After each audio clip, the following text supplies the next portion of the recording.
बीरबल की बुद्धि और समस्या को भांप लेने की कला के कारण बादशाह उन्हें खूब पसंद करते थे।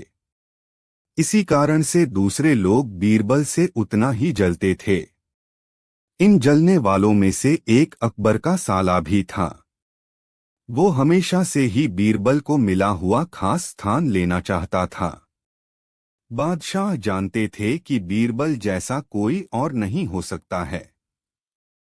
वो अपने साले को भी ये बात समझाने की कोशिश करते थे, लेकिन उनका साला हमेशा कहता था कि वो भी काफी बुद्धिमान है। इन सब बातों के कारण एक बार बादशाह के मन में हुआ कि अब ये ऐसे नहीं मानेगा, इसे कुछ कार्य देकर ही समझाने पड़ेगा। तभी अकबर ने अपने साले से कहा कि तुम अपने दिमाग और सूझबूझ से इस कोयले की बोरी को सबसे ज्यादा लालची सेठ दमड़ी लाल को बचकर आओ।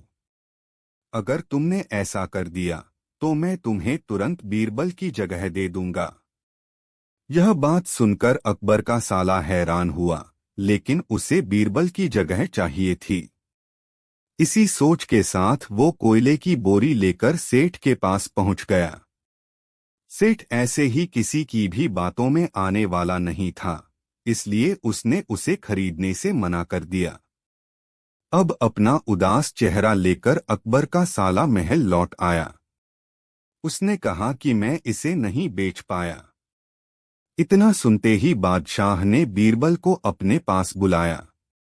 उन्होंने अपने साले के सामने ही बीरबल से कहा कि तुम्हें सेठ दमड़ी लाल को यह कोयले की बोरी बेचनी है। बादशाह का आदेश मिलने पर बीरबल ने कहा कि आप एक बोरी बेचने के लिए कह रहे हैं। मैं उस सेठ को एक कोयले का टुकड़ा ही 10,000 में बेच सकता हूं। यह बात सुनकर अकबर का साला दंग रह गया।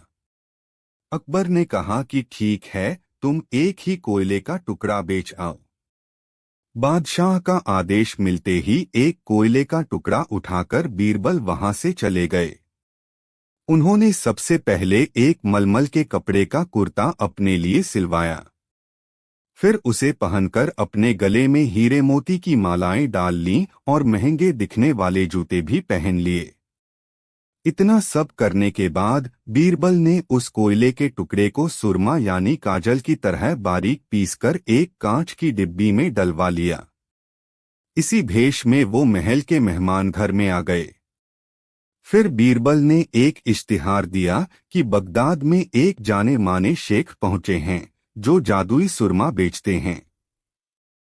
सुरमे की खासियत में बीरबल ने लिखवाया कि इसे लगाने वाला अपने पूर्वजों को देख सकता है।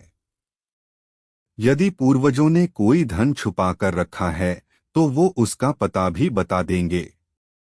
इस इश्तिहार के सामने आते ही पूरे नगर में बीरबल के शेख रूप और चमत्कारी सुरमे की ही बात होने लगी। सेठ दमड़ी लाल तक भी यह बात पहुंच गई। उसके मन में हुआ, जरूर मेरे पूर्वज ने धन गाड़ रखा होगा। मुझे तुरंत शेख से संपर्क करना चाहिए। इतना सोचकर दमड़ी लाल शेख बने बीरबल के पास पहुंचा। बीरबल ने जानबूझकर उन्हें पहचाना नहीं। सेठ ने शेख से कहा कि मुझे सुरमे की डिब्बी चाहिए।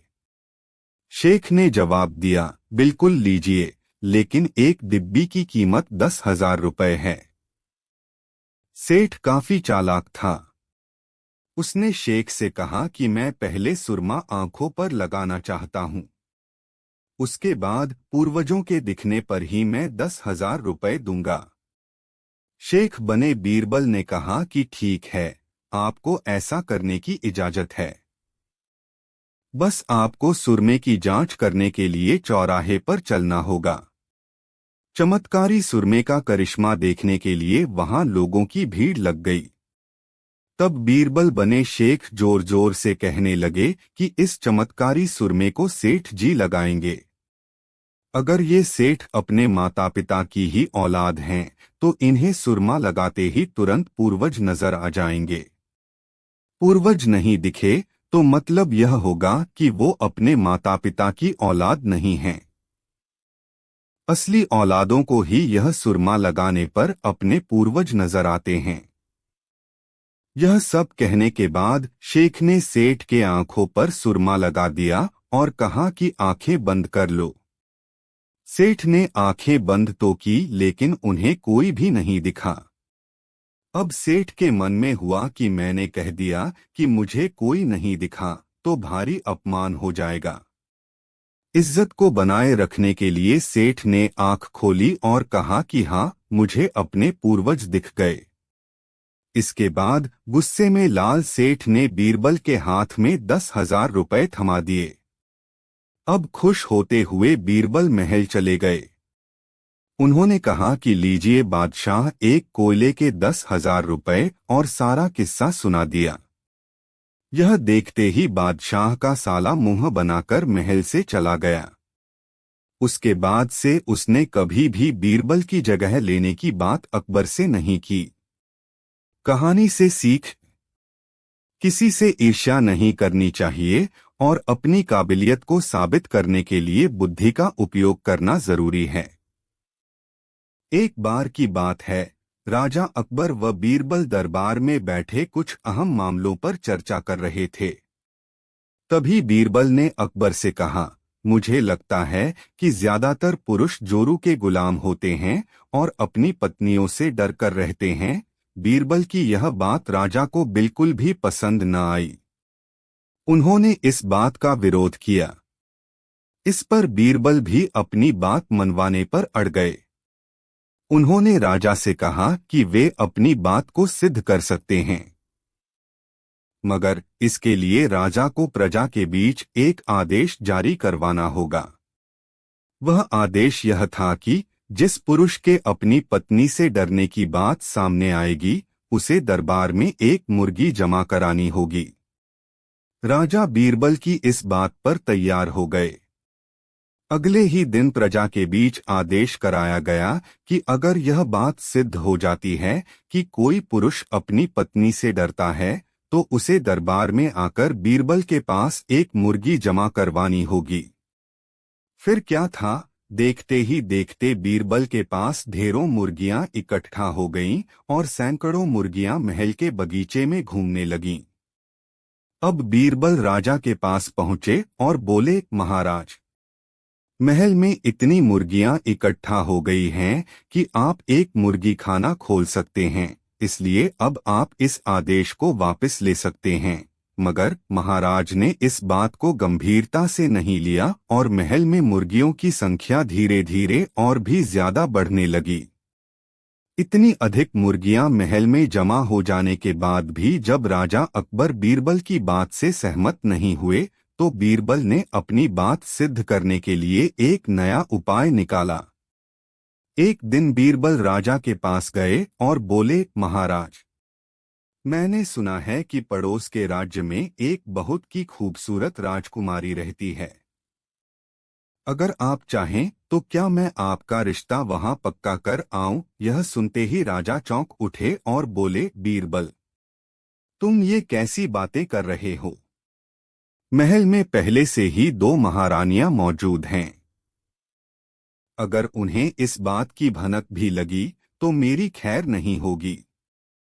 यह सुनकर बीरबल ने तपाक से जवाब दिया, चलिए महाराज, फिर तो आप भी मेरे पास 2 मुर्गियां जमा करा ही दीजिए। राजा बीरबल का ऐसा जवाब सुनकर शर्मा गए और उन्होंने अपना आदेश उसी वक्त वापस ले लिया। कहानी से सीख: अकबर बीरबल की इस कहानी से हमें यह शिक्षा मिलती है कि बातों की चतुराई से हम किसी भी बात को मनवा सकते हैं। जरूरत है तो बस बीरबल की तरह चतुराई से अपना पक्ष रखने की। एक बार शहंशाह अकबर अपने साथ बीरबल को शिकार पर ले गए। उनके साथ सेना की एक टुकड़ी और कुछ सेवक भी थे। शिकार करके कुछ एक दिनों में अकबर लौटने लगे। तभी रास्ते पर एक गांव को देखकर बादशाह के मन में उसके बारे में जानने की इच्छा जगी। उन्होंने तुरंत अपने साथ आए बीरबल से पूछा कि क्या तुम इस गांव के बारे में कुछ जानते हो? मुझे इस जगह के बारे में जानना है। बीरबल ने जवाब दिया, शहंशाह, मुझे भी इस गांव के बारे में कुछ नहीं पता है। अपने राज्य के इस गांव की तरफ मैं भी पहली बार ही आया हूं। आप यहाँ के बारे में जानना चाहते हैं तो मैं किसी से पूछकर बताता हूं। तभी बीरबल की नजर एक आदमी पर पड़ी। उन्होंने उसे अपने पास बुलाकर पूछा, भाई क्या तुम इसी गांव के रहने वाले हो? अगर हाँ तो इस गांव के बारे में मुझे सब कुछ बता दो। यहाँ सब बढ़िया तो चल रहा है ना? वो आदमी बीरबल के सवालों का जवाब दे ही रहा था कि उसकी नजर बादशाह पर पड़ गई। उसने उन्हें पहचान लिया। फिर बोला कि साहब आप लोगों के राज में यहाँ कुछ खराब कैसे हो सकता है? यहाँ सब कुछ बढ़िया है। तब बादशाह ने उससे पूछा, तुम्हारा नाम क्या है? उस व्यक्ति ने जवाब में कहा, मेरा नाम गंगा है। बादशाह फिर बोले, पिता का नाम? जवाब मिला, जमुना। इतना सुनकर बादशाह ने पूछा कि फिर तो जरूर तुम्हारी माँ का नाम सरस्वती होगा। उसने कहा, नहीं हुजूर, मेरी माँ का नाम नर्मदा है। इन सभी बातों को सुनकर बीरबल को हंसी आ गई और उन्होंने मजाकिया अंदाज में कहा, बादशाह अब यहाँ से आगे बढ़ना सही नहीं है। यहाँ सारी नदियां हैं। आपके पास नाव भी नहीं है तो आगे मत जाइए। आगे बढ़ने के लिए नाव का होना जरूरी है, नहीं तो डूबने का डर बना रहेगा और यहाँ ज्यादा देर रुके तो सब कुछ बह जाएगा। बीरबल की यह बात सुनकर बादशाह को भी जोर से हंसी आ गई। वो व्यक्ति भी बीरबल का मजाक सुनकर मुस्कुराते हुए वहां से चला गया। कहानी से सीख, हर दम व्यक्ति को गंभीर रहने की जरूरत नहीं होती है। हंसी मजाक करना भी जरूरी